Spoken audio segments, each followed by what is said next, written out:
The James Gailliard Show on Choice FM.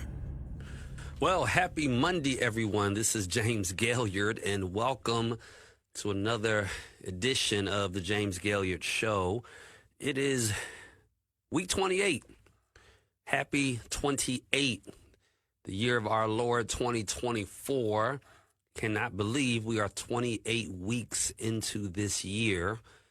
And we are. That means that the week is half over, the year is half over. And so I want to welcome you to another show. I'm grateful and excited that you're here. Hope your holiday weekend was a good one. Ours was somewhat relaxing, but I'll tell you, man, this heat is beating me. This heat is absolutely getting the best of me, and probably getting the best of some of you as well. And so, listen, stay hydrated. Stay indoors the best you can and just be smart about it. I don't know how you don't believe in global warming and climate issues with the kind of heat that we're experiencing. But I'm going to talk about something else today here on the James Gailliard Show. Shout out to 92.1 FM, Choice FM, who allows me to host here every Monday from 5 p.m. to 6 p.m. It's the People Station. And I'm not really, the objective of our show is not that you agree with everything that I say or all of my opinions. My objective is to get us to talk about things that are going to move the needle in our communities. I want to talk about politics and religion and culture and news and sports, but I want to talk about it from a lens where we recognize that we cannot entertain ourselves to a better life.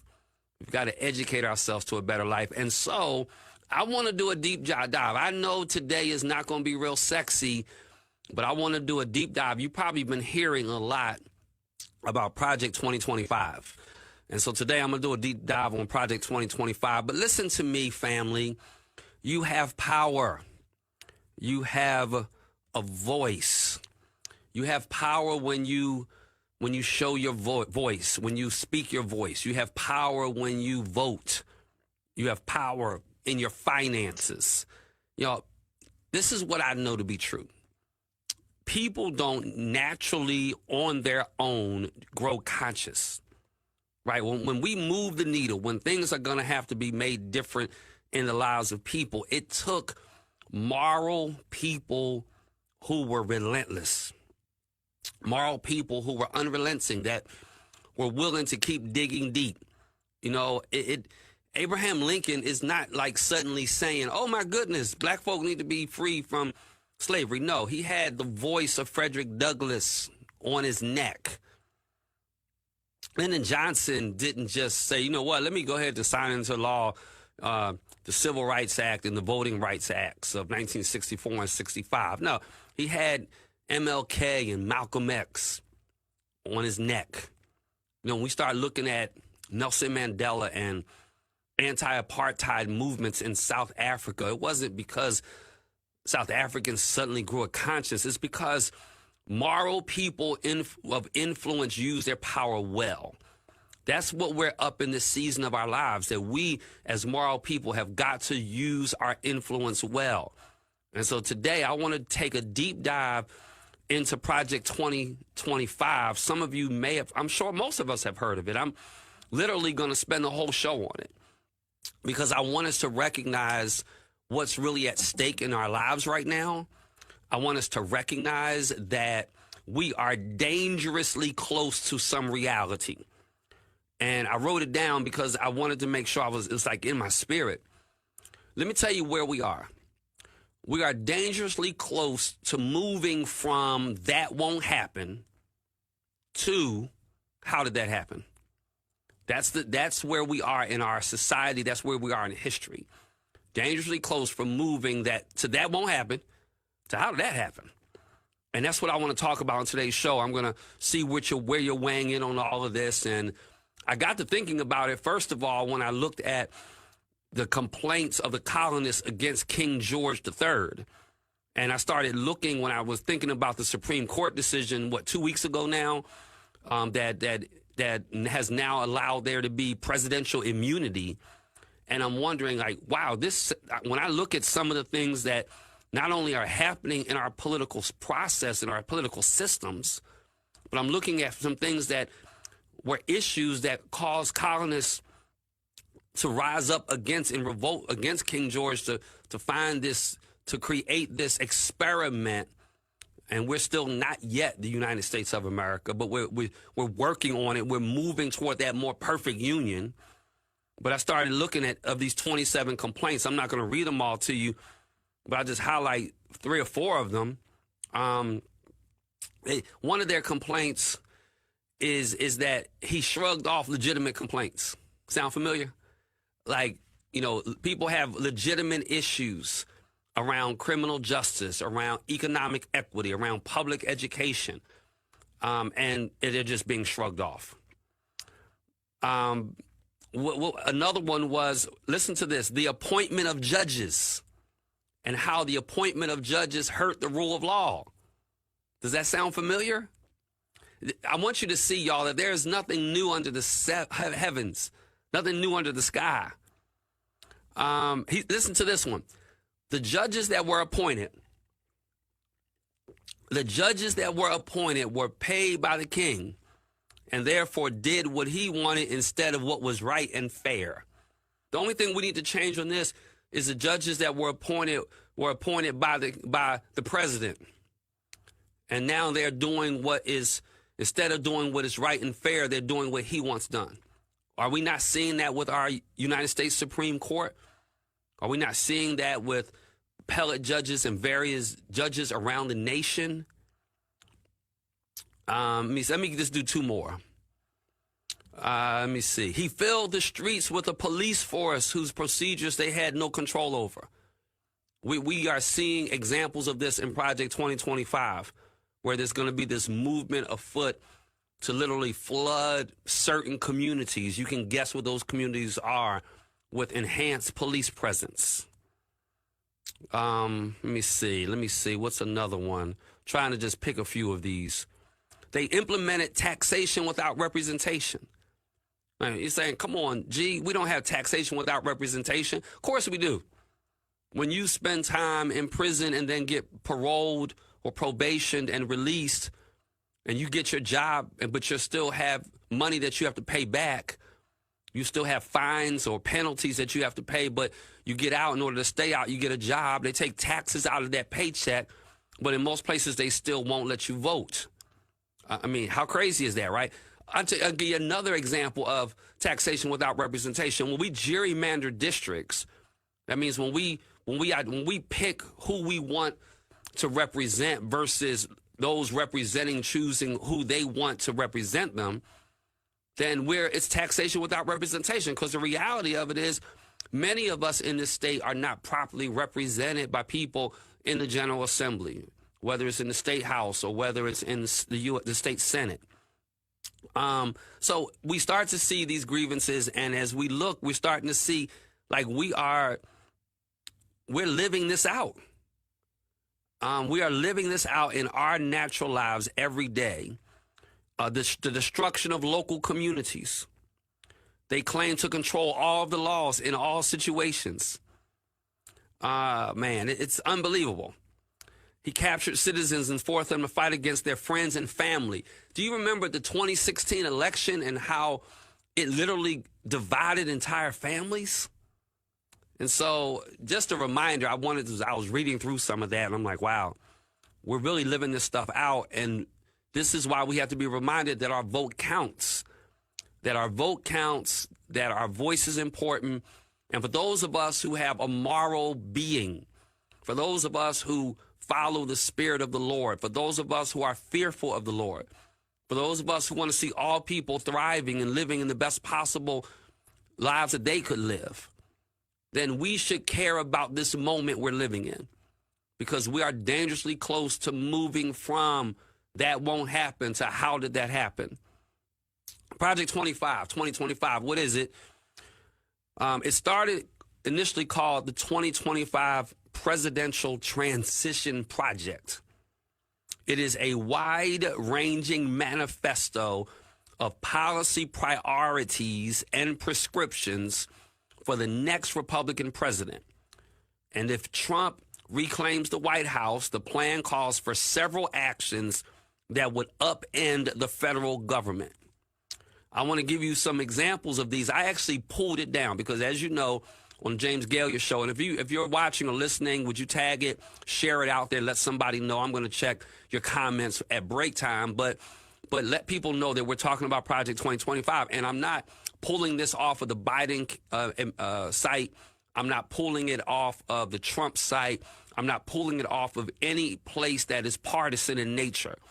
I have curated independent data on this because, as you know, one of the things that's different is that we really try to move away from emotionalism and move in the direction of data and see what the data forms, because sometimes the data moves me in a place that's different than where my emotions are. Now, of course, I've got to be courageous enough to know the difference and then make the adjustments when I recognize that, okay, the data doesn't support what I'm tripping about. And so this is all data driven.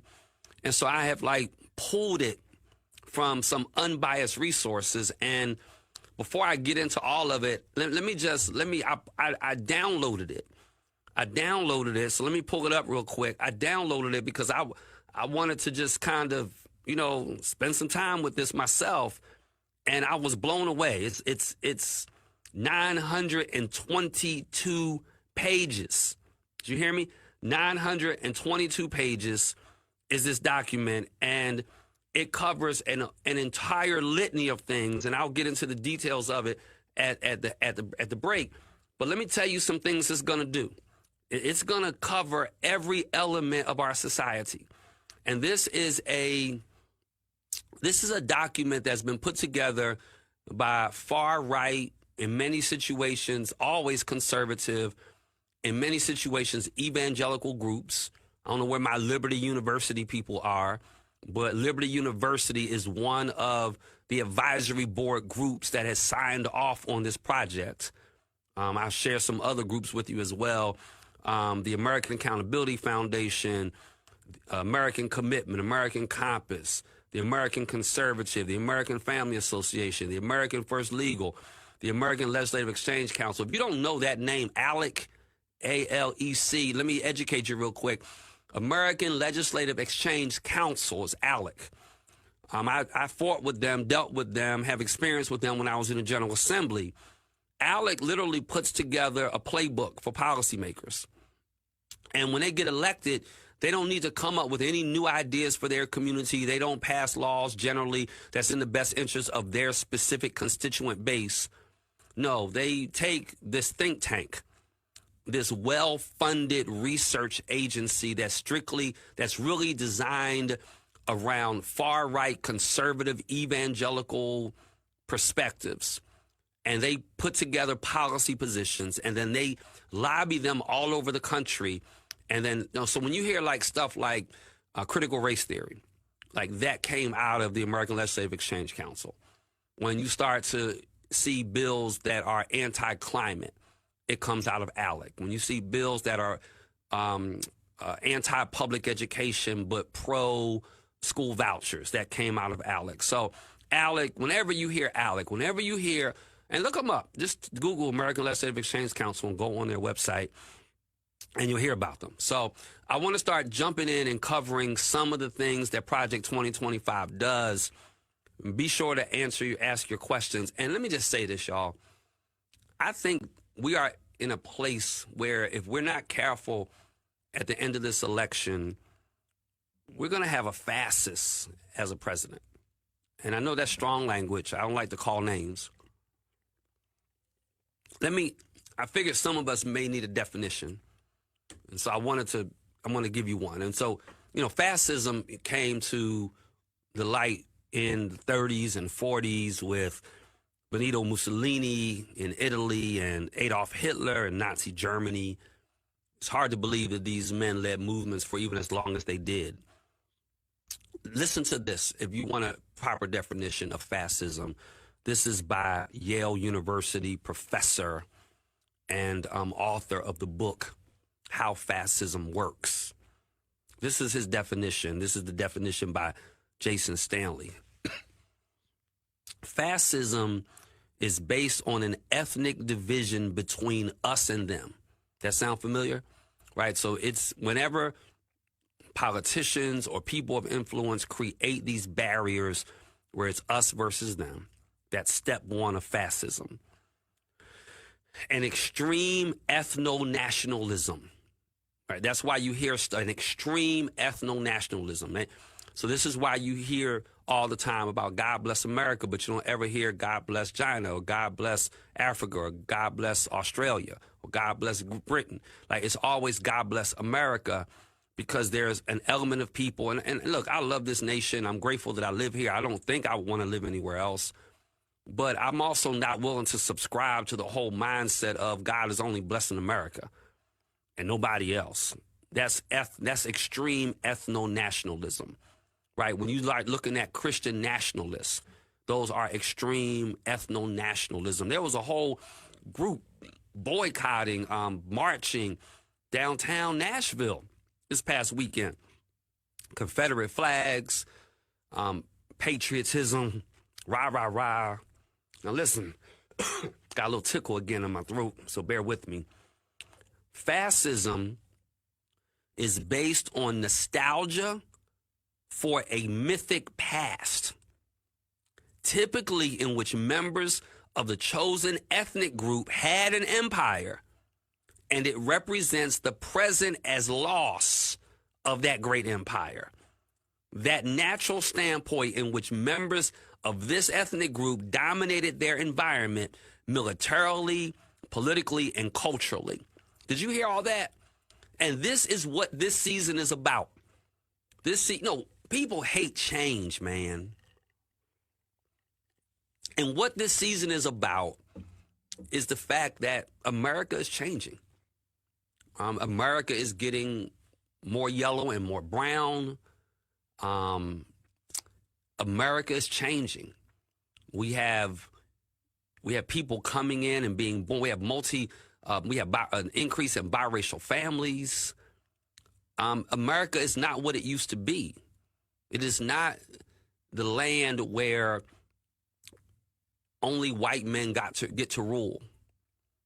And this is the nostalgia of the mythic past. The mythic past of America is owning land, owning people, becoming wealthy on the free labor of those people. That's the nostalgia of the past.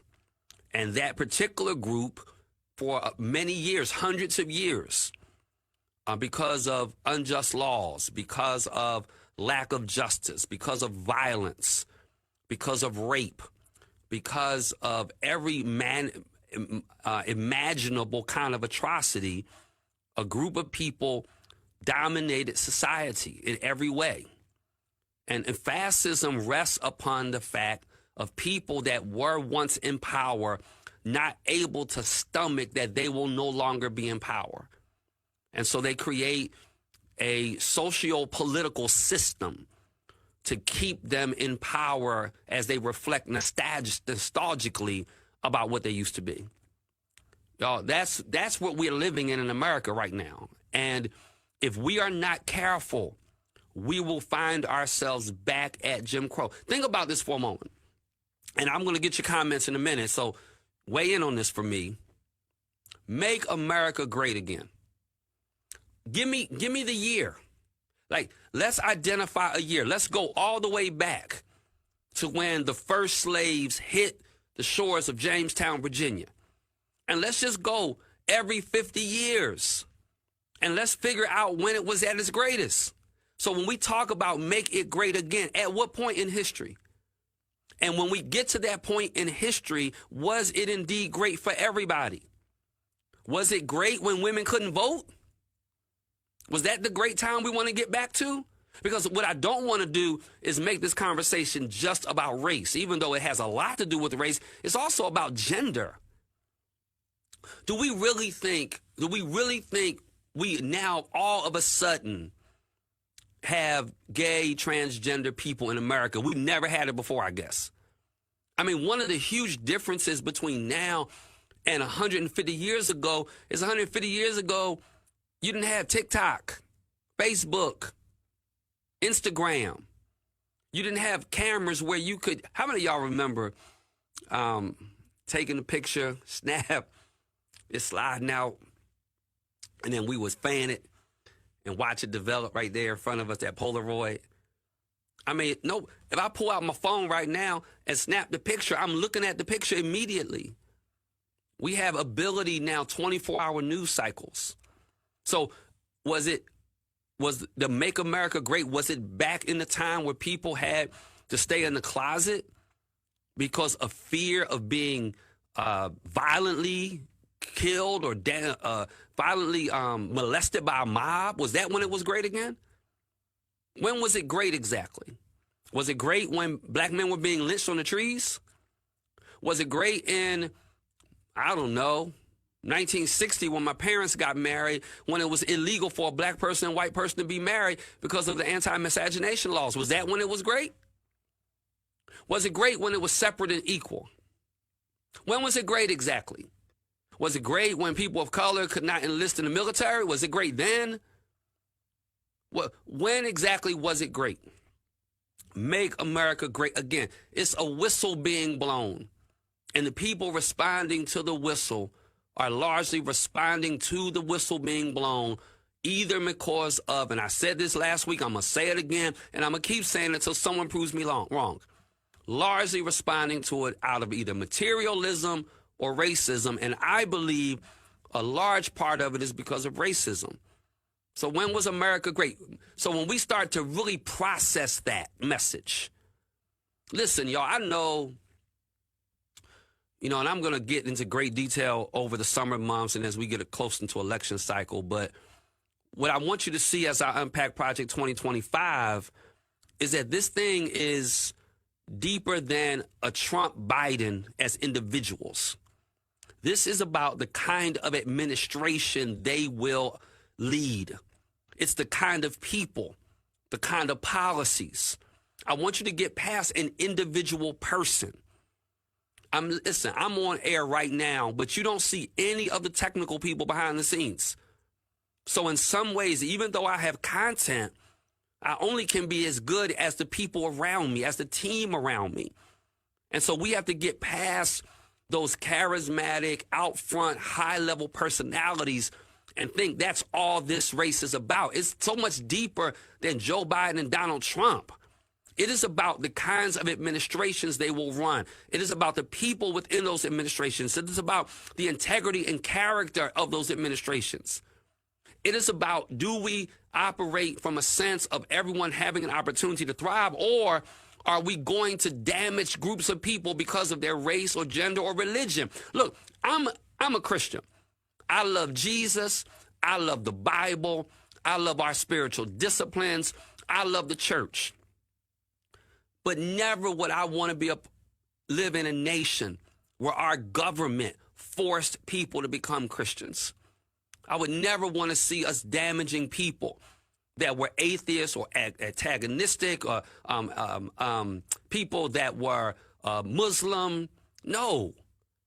We need to do our job as Christians and evangelize and witness, but the government shouldn't make people go to church. And that's what we're going to be looking at with Project 2025. So when we come back from the break, I'm going to walk you through the various areas of this Project 2025. And then I'm going to give you like all of this, it's not all of the specifics because it's over 900 pages, but I'm going to give you the areas that it impacts us directly. So I'm going to be off air for just a couple minutes while we pay these bills. I want you, in the meantime, start posting your questions, comments, concerns about Project 2025. Share this. This is James Gailliard. You're listening and watching the James Gailliard Show. After these commercial breaks, we'll be right back. The James Gailliard Show on Choice FM. People, we are back. Welcome back. This is James Gailliard. You're listening, watching the James Gailliard Show. I'm talking about Project 2025 today. Heritage Foundation, along with 100 other very conservative groups. And, and listen, y'all, whenever a person leads out with I'm a conservative or I'm a liberal, just ignore everything else they're about to say. And I just made a very strong statement. And this is the reason why I say that. Because not everything warrants a conservative response, and not everything warrants a liberal response. And so it really depends on the issue. So whenever I hear there's 100 conservative groups, the fact that they say it's 100 conservative groups, why not there's 100 groups. There's 100 groups that want to work toward a better democracy, and they have policy positions, some of which are liberal, some of which are conservative, and some of which are moderate, based upon what the issue is and how we can best serve and best work with everyone in our nation. So before I get into the details of how it impacts your life and my life, I downloaded, and I'm looking at it, it's 922 pages, published by the Heritage Foundation, which is a think tank in Washington, D.C. They have what is called the Mandate for Leadership, and they call it the Conservative Promise. And all I'm going to do with this is just rattle off the sections so you can see how broad sweeping this is. The first thing they talk about is taking the reins of government. Did you hear that? They specifically, I'm not telling you what I heard, I'm reading verbatim. Taking the reins of government. When you say you are taking something, that suggests that it was not voluntarily given to you. You are taking it. They confess that they want to take the reins of government, and they start in the White House. They say the executive office of the president, and then central personnel agencies. I'm going to talk about that.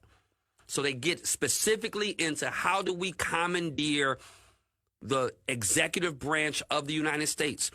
I will say this, do not get caught up in the mindset that all that matters is the executive branch and the governor and the president. We must vote down ballot and cover all of our congressional races, all of our state house races.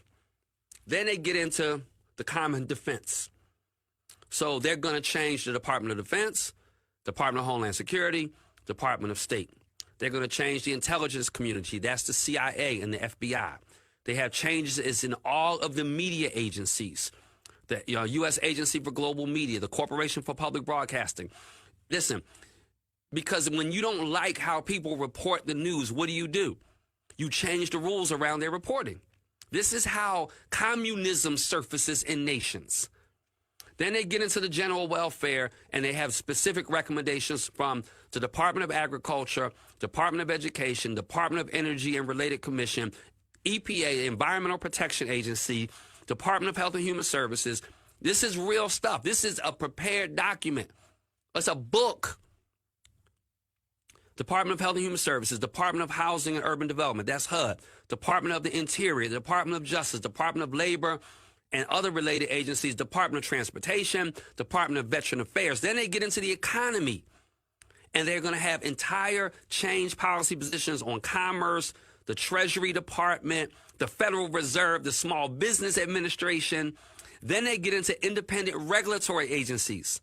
And you don't want to do politics. You don't want to talk about politics. Are you hearing there's not an area of our lives that's not going to be touched by this? Then they get into all the financial regulatory agencies, the FCC, the Federal Communications Commission, the Federal Elections Commission, the Federal Trade Commission. I mean, listen, Project 2025 happens. Donald Trump becomes president, or a Republican of any sort becomes president. They literally change the rules of the FCC. And you need to hear me. You're going to be like, gee, you're tripping. No, I'm not tripping. You are tripping if you don't believe me. And y'all know me well enough to know I'm not a conspiracy theorist. Like, that's just never, I don't rock like that. Anybody who knows me knows I don't rock like that. I'm not. But the only reason I get to be on air and share whatever I want to share, if I want to be anti-Trump, I can be anti-Trump. If I want to be anti-Biden, the reason I can do that is because we have rules governing communications that let me do it. And all of they said, well, we really have a constitutional right to freedom of speech. We do, but if people have already pledged to bypass the Constitution. So let me give you 10 ways that it's going to hurt the middle class, because I think that's most of the people that I'm probably on air with. Let me tell you 10 ways that it's going to hurt the middle class. it's going to allow employers to stop paying workers for overtime. So, right now you have a job, your hourly wage, you work, 50 hours, they got to pay you overtime. That'll stop. It will cut Social Security benefits for the majority of American workers. How are they going to do that? They're going to cut Social Security benefits because this document raises the retirement age. So I know I've been preparing financially. Many people prepare financially, retire 60, 65. Now this is going 65 or maybe even 70. Some people 72. This is going to make you work longer. So even if you are, so it raises, the reason it's going to raise the retirement age is because the longer you work, the less Social Security they got to pay you. Number 3, it's going to put a tax on health insurance for millions of people that are covered through their employer. So if you get, I want you to hear this. We offer medical benefits here at Word Tabernacle. Well, with this new plan, Project 2025, if your employer has a medical plan that you're on, the federal government is going to tax that medical plan. Because I want you to understand something. The objective is to take as much money away from working class people so that they can raise the taxes on that group so they can lower the taxes on the wealthiest people. So they will tax. I want you to listen to how this works. They will tax your medical benefit at your job. Say you have Blue Cross and Blue Shield like I have. You have Blue Cross and Blue Shield and you pay, I don't know, let's just say your premium is $300 a month for your medical plan. They're going to tax that at 5%, 6%. Now you're paying $18 a month more in taxes. Now, mind you, this is going to happen to millions of people.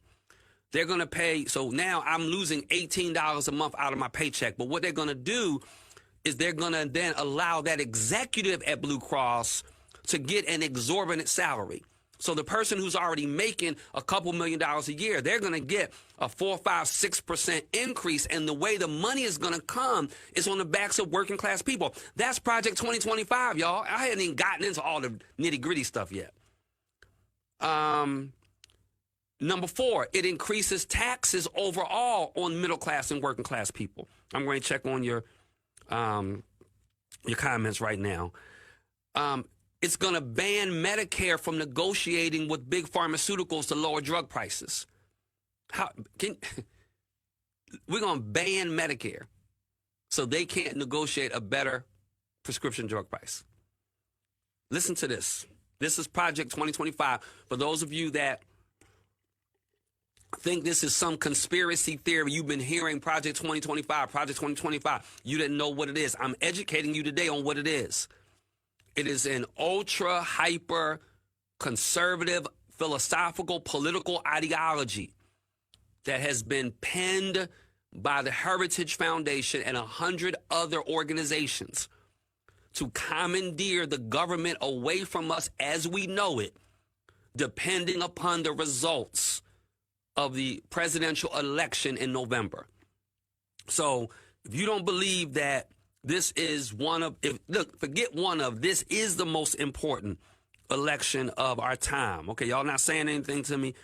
Definitely vote down, teach us. I believe you 100%. Thank you. The plan will cut out the middle class altogether. It will indeed. It's too much to take in, Pastor Hugh. Yep, I'm still on it. All right, let me keep going. Are you ready for this? This is Project 2025. It will eliminate Head Start programs. So literally, preschools across the country will be closed. Now, I'm going somewhere. You pay attention to what I'm teaching you. It will strip away comprehensive services away for low-income families. Now, I know what you're thinking.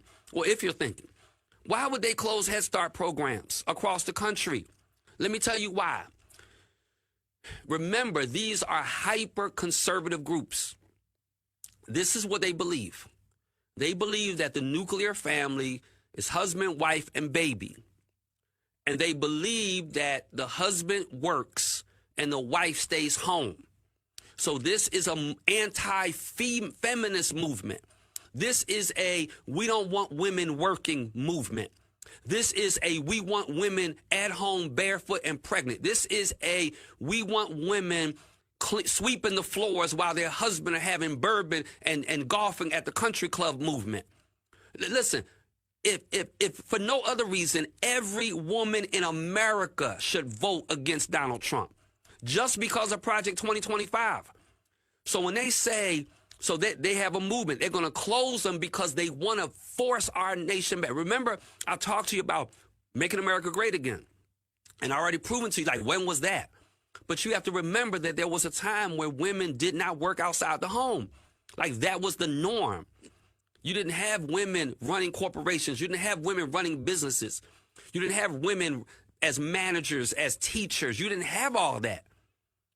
So this is trying to take us back to what we were 125, 130 years ago. So that's why they're going to eliminate. So this program eliminates Head Start's program. This program weakens protections for Americans with pre-existing health conditions. So, you know, we have a movement because of the Affordable Care Act that if you have a pre-existing health condition, that insurers now have to accept you. Well, under this plan, they would no longer have to do that. It would roll back the Affordable Care Act, otherwise known as Obamacare. So what it would do is it would force patients to pay more for preventative health services like vaccines and birth controls if they had certain pre-existing conditions. You know, I'm one of those people that I don't think, like, I'm not a universal health care guy, but I am, because I don't know that I'm in support of the government running my health care system, but I am in support of the fact that every human being needs access to, needs to have access and affordability of health care independent of their job. Like, it's crazy to me that you only get to have health care if you have a job. That's just crazy to me, because if I don't have health care because I don't have a job and I get sick, how do I ever get well enough to be well enough that I can work? Anyway, I digress. Back to Project 2025. Those of you just joining, Project 2025 is the movement by the Heritage Foundation, endorsed by 100 other agencies, to commandeer control of the United States government pending the election, presidential election of 2025. All right, let me keep going. Number 8. I think I'm on number 8. The next thing, I'm giving you the basic stuff is going to do to hurt middle-class people. Then I'm going to get into some of the nitty-gritty areas. It's going to make it more expensive to buy a home. Why? Let me tell you what they're going to do. They're going to increase the mortgage insurance premium. So when you get these FHA, Federal Housing loans, Federal Housing Administration loans, there's a mortgage insurance premium attached to it. They're going to increase that. Now, I know what you're thinking. That's crazy. Why would they do that? I want you to remember, there was a time in American life where only white male landowners could vote. There was a time in America where only white male landowners could vote. They're going to make it more difficult. You know, I told you when I was in the General Assembly, there was literally a bill drafted that would limit voting. They wanted to limit voting to people that were homeowners. So if you rented, you couldn't vote. So they're going to make it more difficult for the average working person to be able to buy a home, which means it's going to be more difficult for the average working person to create generational wealth and long-term wealth, because it's very difficult to do that without home ownership. They're going to, are y'all still paying attention to me? No, type it in Project 2025 so people know what I was talking about. It's going to eliminate the United States Department of Education. Do you know how much title funding comes out of the United States Department of Federal Education? I mean, we get entire budgets out of federally from the Department of Education for poor children, for children with exceptional learning issues, for assistance with food. And I mean, the list goes on and on. This calls for a total elimination of the United States Department of Education. And it also calls for a change in the student loan repayment plan. I'm going to get into that in a minute. And then finally, and then I'm going to get into the details, it's going to cut corporate taxes. Listen to me, it's with a B. It's going to cut corporate taxes by $500 billion. So it will cut corporate tax from 21% to 18%, which is the lowest it has been in more than 80 years. And by doing so, it cuts tax for wealthy people. This is James Gailliard. You are watching, listening to James Gailliard Show. I'm talking about Project 2025. I'm talking about the impact it's going to have on you and on me if we do not vote. So let's talk about some details. Let's start, first of all, about, let's talk about health care. One of the things it's going to do is it's going to enable states to impose requirements, work requirements for people on Medicaid. Now the reason, let me just be very clear. Like I believe folks should work. And if you know me, I go to work every day. I'm at the church. Sometimes sometimes I'm working like just straight 7-day weeks. Like I don't really take off. Like I work. That's what I do. So I'm not anti people working. I am anti us imposing certain requirements on issues and on policies that negatively impact in a disproportionate way people that look like me. That I do have a problem with. Let me tell you why I have a problem with imposing a work requirement on Medicaid at the federal level. So it would force every state to have a work requirement on Medicaid. Here's the problem. The research shows, and again, I'm a data guy. Everybody say a data guy. Research shows that when we mandate work requirements, what it does is it fuels racial inequality because there is a heightened discrimination against Black Americans that exists within low-wage markets when you compare them to white Americans. So I'm going to the data. African Americans or Black Americans are half as likely to be called back for an entry-level job, which means they are disproportionately burdened by work requirements. So what it says is, if this is a group of people that is less likely to get a call back to get a job, if I make the job a requirement for them to have health care, then I can impose a policy to enable them to be sicker and to have worse health outcomes than another group of people, which means they will die at a quicker rate than other groups of people. That's Project 2025, people. Let's talk about abortion. Y'all know 100% of the time I'm in my office with people that are making those kinds of decisions. I want to support them to have the baby. But I also want to support them that baby can grow up in an environment where it has an opportunity to thrive and live a good life. And so there's, in Project 2025, it is going to change and reduce and limit the reproductive rights of women all over. So they will, Black women are going to be especially vulnerable in this. And we have to recognize that they're creating an environment that are targeting people's ability to have their family in the way that they feel that they have a family. Let me tell you one of the things they're targeting: in vitro fertilization. Like they're literally going to limit the access of in vitro fertilization. So there's going to be an entire change of this. Let me read it from the Project 2025 presses for decimating reproductive rights by exercising the term. Watch this.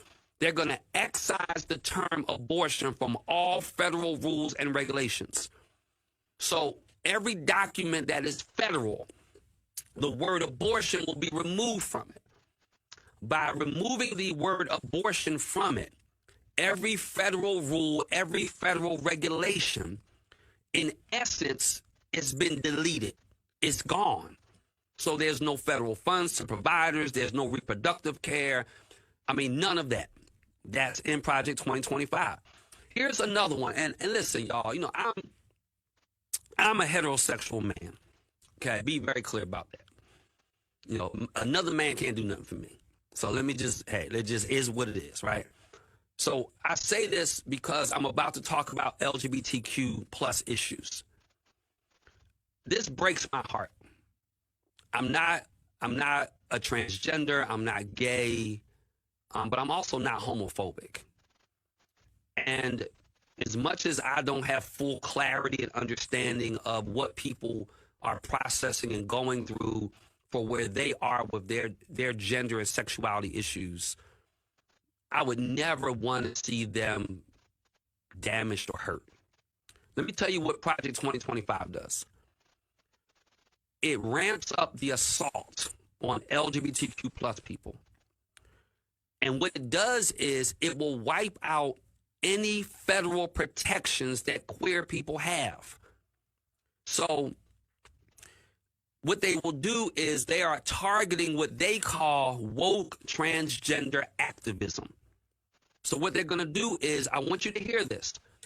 They are going to scrub out any acknowledgement of gender and sexual identity. I need you to hear this. From every federal rule, from every agency regulation, from every contract, from every grant, from every regulation, from every piece of legislation that exists. I just quoted something. Let me quote it again. There will be a foray into woke transgender activism by scrubbing the acknowledgement of gender and sexual identity. And this is the part I quote. From every federal rule, agency regulation, contract, grant, regulation, and piece of legislation that exists. In essence, what they're saying is LGBTQ plus people do not exist in our nation. And what they, as part of this, they will criminalize classroom instruction. So if you were to teach on it, on an experience with it, on anything like that, literally an entire population. And again, I'm not queer, gay, homosexual. But if any human being is saying you don't have the right to exist, and we are going to literally cross you out of every legislation and every regulation in our nation, what kind of vile hatred is that? That's Project 2025, people. And you don't think we need to vote? I'm still not done. I could do 2 more shows on this, but I'm up on a break. This is James Gailliard. You are listening to James Gailliard Show. Today, I am educating us on Project 2025. I'm going to take a quick commercial break, and then we're going to end today's show. The James Gailliard Show on Choice FM. Well, welcome back. We're rounding third base, about to slide on in home. Today, I just went into detail, a deep dive on Project 2025. I'm looking at your comments at break. I appreciate all of them. Tammy raises a good point and question: how do we educate those that are undecided when it comes to voting? And for people who already know how they're going to vote and don't believe this document to be factual, how do we convince our military people who are convinced Trump puts more money in their pockets? What population do we focus on? It's a great question. You know, I have, first of all, let me just say this. I mean, whether it's this show or other shows, just direct them, share the link, share the podcast. That's a starting point. Comment. Don't be afraid. Remember what we said at the start of the show. It was moral, courageous people that were on the necks of oppressors, that through their influence and pressure, through their words and their rhetoric, through their unstoppable perspective to keep speaking truth to power, changes started happening. And we're going to have to do that again. So I think we have to just keep talking about it. It's a reason that I'm talking about this in July and not in October, because I feel like let me say something to you, Tammy, that I've learned. I've learned that this is life-changing what I'm about to say, y'all. Truth requires a longer runway than lies. If someone tells a lie, it gets around the block and around the world, around the community in like nanoseconds. If someone is telling the truth, it is like crawling at a snail's pace. So it's incumbent upon us to speak truth early, Because if we speak truth early, it will have if we have time, we eventually can get that truth to take hold. So that's why I'm spending time now on these kinds of subjects. I also think that we have to speak to our 18 to 35-year-old group, because they tend to be, and I was talking to someone about this recently, they tend to be the most insulated and isolated, which is weird because they have access to all this information. But I grew up desegregating schools in the late 70s. So when I read about things like that, I know it was real. Many of them have not really grown up really experiencing what life can look like. I grew up, I was born to parents who federally their marriage was not acknowledged by this nation until they had already been married for 5 years. I grew up watching black flight and white flight. I grew up experiencing fire bombings of houses because of race. So I know this stuff is real. We have to help better educate that younger generation because they feel as if we're good. We are not good. We can easily be back to a Jim Crow era, Reconstruction era existence. And so I want to encourage us to speak truth to this. I want to encourage us to read as much as we can. I want to encourage us to be willing to risk some of your social connections. Because let me tell you something, I had to draw the line in the sand on this show. And I had to draw the line in the sand as the pastor of Word Tabernacle Church. And I had to make up in my mind and ask myself, what was the most important thing? And for me, the most important thing was just speaking truth.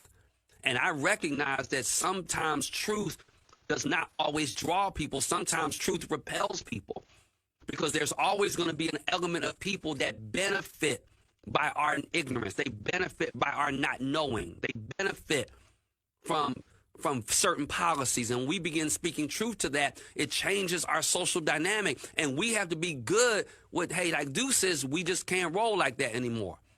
So, that's a starting point for me, Tammy.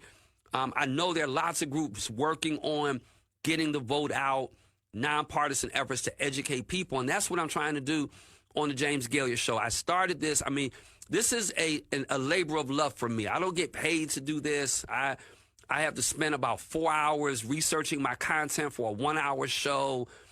But it's a labor of love for me because I believe we have to educate our people.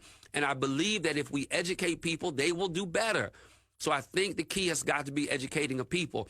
And, I proved to you Project 2025 is bad for everybody, but it's really bad for black folk. So when we start speaking to people who are like, well, I think I'm going to vote for Trump, I think I'm going to vote Republican, they need to be educated. This document is indeed real. You don't have to question whether or not it's real. Go on Heritage Foundation. It's on their website. They listen, they're not even hiding. They are listing every group that signed off on it. They're not hesitating, including Liberty University. Don't get me, that's a whole nother conversation, a whole nother show. There are schools, there's universities, there are other groups that have endorsed this document. So we don't have to question if it's real. It's real. And they have, and listen, this will get put in place day one of a new presidency. Day one. So I'm out of time, y'all. God, I wish I had more time. I'll leave you on this. It's going to affect climate. So Project 2025 is going to gut the Inflation Reduction Act. The Inflation Reduction Act was a Biden administration win. It was a bipartisan, wide-range law that it's going to generate like 10 million climate-friendly jobs in the next 10 years. So what this does is it totally wipes all greenhouse gas regulation, clean energy programs. You know how you have those clean energy programs where people can get like a rebate on getting an energy efficient furnace or energy efficient HVAC unit, or they can get new windows in their house, or they can get insulation so that they don't have all that leakage. Well, a lot of those programs, we do them here in Rocky Mount, Wilson. A lot of that's federally funded. All of those clean energy programs gone on Project 2025. And let me tell you why it matters for people like us, because I'm going to the data again. Nearly 80% of black Americans live near a coal-fired power plant compared to 56% of white people. So this means that people of color are negatively impacted because low-income black people are exposed to the most pollution and are the most at risk to have death related from pollution. And this proposal totally eliminates, it eviscerates all of these programs and regulations to aid our climate and to make the water we drink and the air we breathe safer. So look, I'm James Gailliard. You've been listening to James Gailliard Show. I'm going to check out all of your comments when I get off today. I'll try to respond to as many of them as I can. Y'all are great, and I so appreciate you jumping on and hanging out with me every day. Or every Monday, rather. If you would share this with somebody, if you would go ahead and comment, it would mean so much to me. I'm James Gailliard. This was the James Gailliard Show. I'm out of time, but not out of information. I'm out of clock, but I'm not out of content. So I'll see you next Monday. Have a great rest of the week. The James Gailliard Show on Choice FM.